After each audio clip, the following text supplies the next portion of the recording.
नमस्कार दोस्तों, कैसे हैं आप लोग। बात करेंगे हम सुजलॉन एनर्जी की। देखिए, सुजलॉन एनर्जी के लिए बहुत ही ज़बरदस्त अपडेट निकल कर आ रही है। MNRE मतलब ministry of new and renewable energy की तरफ से एक अपडेट है, पॉजिटिव अपडेट है। साथ में जानेंगे कि कल मार्केट कहाँ ओपन हो सकती है, तेज़ी आएगी, गिरावट आएगी या फिर कंसोलिडेट करने वाली है। सारा कुछ समझ जानेंगे। इस वीडियो में रिक्वेस्ट है, वीडियो अच्छी लगे लाइक करके हमें मोटिवेट करें, चैनल को सब्सक्राइब कर लें ज़बरदस्त जेन्युइन कंटेंट के लिए।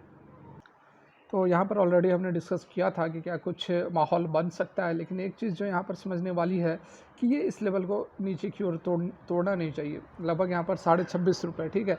आप लेवल्स को नोट कर ले, 26.5 ये जो लेवल है इसको नहीं तोड़ना चाहिए, इसके ऊपर ही क्लोज होना चाहिए, तभी हमें जो है ऊपर की ओर मूवमेंट देखने को मिल सकती है। यदि 26.50 को यह तोड़ देता है तो फिर गिरावट हो सकती है सुजलॉन एनर्जी के अंदर। इस चीज़ को आप ध्यान से सुन ले, समझ ले। ऐसा क्यों कह रहा हूँ, क्योंकि ऑलरेडी आप यहाँ पर देख रहे हैं कि ये जो हाई है इस कैंडल का, ठीक है, इस कैंडल का हाई पर यहाँ पर सपोर्ट ले रहा है। ऑलरेडी यहाँ पर जो 20 डेज़ का हमारा EMA है वह भी इसी लेवल पर चल रहा है। दोनों एक ही लेवल पर पहुँचे हुए हैं, ठीक है, दोनों एक ही लेवल पर यहाँ पर हमें ट्रेड करते हुए नज़र आ रहे हैं। तो ये लेवल को तोड़ना नहीं चाहिए, ये एक इम्पॉर्टेंट सपोर्ट की तरह यहाँ पर काम कर रहा है।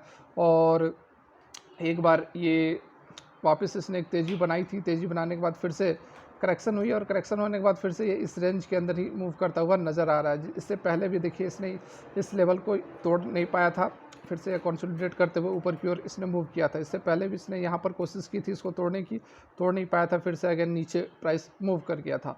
तो इस कारण से ये लेवल्स इंपॉर्टेंट रहने वाले हैं। कल के डेट में किस तरह की मूवमेंट हो सकती है, तो चांसेस यहाँ पर ज़्यादातर यही नज़र आ रहे हैं कि ये कंसोलिडेट कर सकता है इस रेंज में कंसोलिडेट कर सकता है, सपोर्ट ले सकता है और सपोर्ट लेकर ऊपर की ओर मूव करेगा। और जो लेवल्स रहने वाले हैं अभी 26.5 से लेकर, नोट डाउन कर ले आप, इस रेंज के अंदर अभी ट्रेड करने वाली है। 26.50 से लेकर 30 रुपये तक का ये जोन रहने वाला है अभी पूरे के पूरे। मुझे लगता है कुछ दिन तो इस रेंज के अंदर बिताएगा ही, उसके बाद 30 रुपये को तोड़ेगा, जो कि हमारा ये वाला लेवल है। यहाँ पर इस लेवल को ये जब 30 रुपीज़ को ब्रेकआउट करेगा तो उसके बाद जो है ऊपर की ओर मूवमेंट 33 से 34 रुपये तक की हमें देखने को मिल सकती है। यहाँ पर एक अपडेट निकल कर आ रही है, बड़ी खबर है। MNRE मतलब ministry of new and renewable energy. तो यहाँ पर जो अपडेट निकल कर आ रही है वह आपके सामने है। India set site on 40 gigawatt renewable energy capacity by 2024। और कहा किसने? भूपेंद्र भल्ला, जो कि secretary MNRE ministry of new and renewable energy के। तो यहाँ पर देखिए इंडिया क्या प्लान कर रही है कि 25 गीगावाट की जो रिन्यूएबल एनर्जी कैपेसिटी है उसको ऐड करेंगे इसी साल, और अगले साल 40 गीगावाट को ऐड करने वाले हैं, भूपेंद्र सिंह भल्ला का यहाँ पर कहना है। और मैं आपको डाटा यहाँ पर बता देता हूँ, बहुत कम लोग ही जानते होंगे कि टोटल यहाँ पर इंडिया के अंदर इंस्टॉल्ड कैपेसिटी जो है रिन्यूएबल एनर्जी की वह है 178 गीगावाट। ये जो डाटा है यह जून 2023 तक का है, ऑफिशियल डाटा है ये। और इसमें से लगभग 43 गीगावाट जो है वह है विंड एनर्जी का, ठीक है, टोटल है ये इंडिया के अंदर। 178 में से 43 विंड एनर्जी का, सॉरी W होगा ना, विंड एनर्जी का ये डाटा है हमारा, ठीक है। और लगभग जो कंट्रीब्यूशन की यदि हम बात कर ले तो 11% की 11% का कंट्रीब्यूशन है विंड एनर्जी का टोटल इंस्टॉल्ड एनर्जी के केस में, ठीक है। टोटल की बात की जा रही है 100%, जिसमें से कि फॉसिल, नॉन फॉसिल फ्यूल सारा कुछ आ जाएगा, ठीक है। तो यहाँ पर देखिए 178 तो टोटल हमारी कैपेसिटी है, उसको उसमें 25 गीगावाट जो है इसी साल ऐड करने की बात की जा रही है और 40 गीगावाट अगले साल। और टोटल कहाँ तक करना है इसको? 500 गीगावाट तक करना है 2030 तक। यहाँ पर देखिए elaborating on India's ambitious green energy road map, Bhalla ने क्या कहा कि we are mapping out an annual bidding trajectory for the next 5 year. मतलब कि एनुअल बिडिंग की जाएगी अगले 5 साल तक 50 गीगावाट। मतलब अभी चल रहा है हमारा 23, मतलब 2028 तक 2028 तक 50 गीगावाट का एनुअल बिडिंग करेंगे तो कहाँ हो जाएगा? 5×5 = 25, यानी कि 250 गीगावाट, ठीक है, 250 गीगावाट। और एट प्रेजेंट लगभग यहाँ पर 180 चल रहा है, तो 250, 350, 450, 430, 20-30 गीगावाट के आसपास 2028 तक पहुँचेंगे।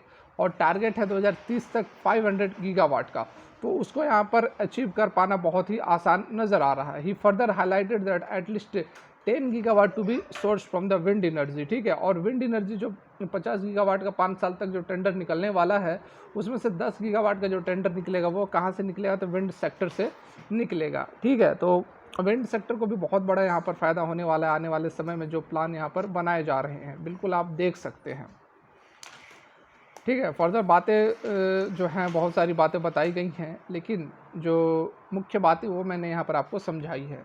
और इस 500 गीगावाट रिन्यूएबल एनर्जी कैपेसिटी को ऐड करने के लिए कितना इन्वेस्टमेंट की ज़रूरत होगी, तो 20 trillion rupees in areas like transmission network, evacuating infrastructure and energy storage system, इन क्षेत्र में इतने पैसे लगाने होंगे, ठीक है। शिवानंद निम्बागिरी जो कि चेयरमैन है फिक्की रिन्यूएबल एनर्जी के, उन्होंने कहा है कि फाइनेंशियल आउटलुक इंडिया के लिए, जो इंडिया की जो रिन्यूएबल एनर्जी के लिए जो फाइनेंशियल आउटलुक है, we would be needing 100 of gigawatt to realize our dream of net zero by 2070, and in terms of the investment itself I think we are looking at a huge investment, something like 14 से 17 trillion dollar between now and then. तो इतनी बड़ी जो amount है, इतनी बड़ी जो investment है, वो यहाँ पर लगाना पड़ेगा, तभी जाकर जो गोल है वह अचीव हो सकता है। और डेफिनेटली यहाँ पर तो सरकार हर एक तरह से अपनी इनिशिएटिव ले रही है, पॉलिसीज़ ले रही है, जो भी टारगेट्स रखे गए हैं उसको अचीव करने के लिए।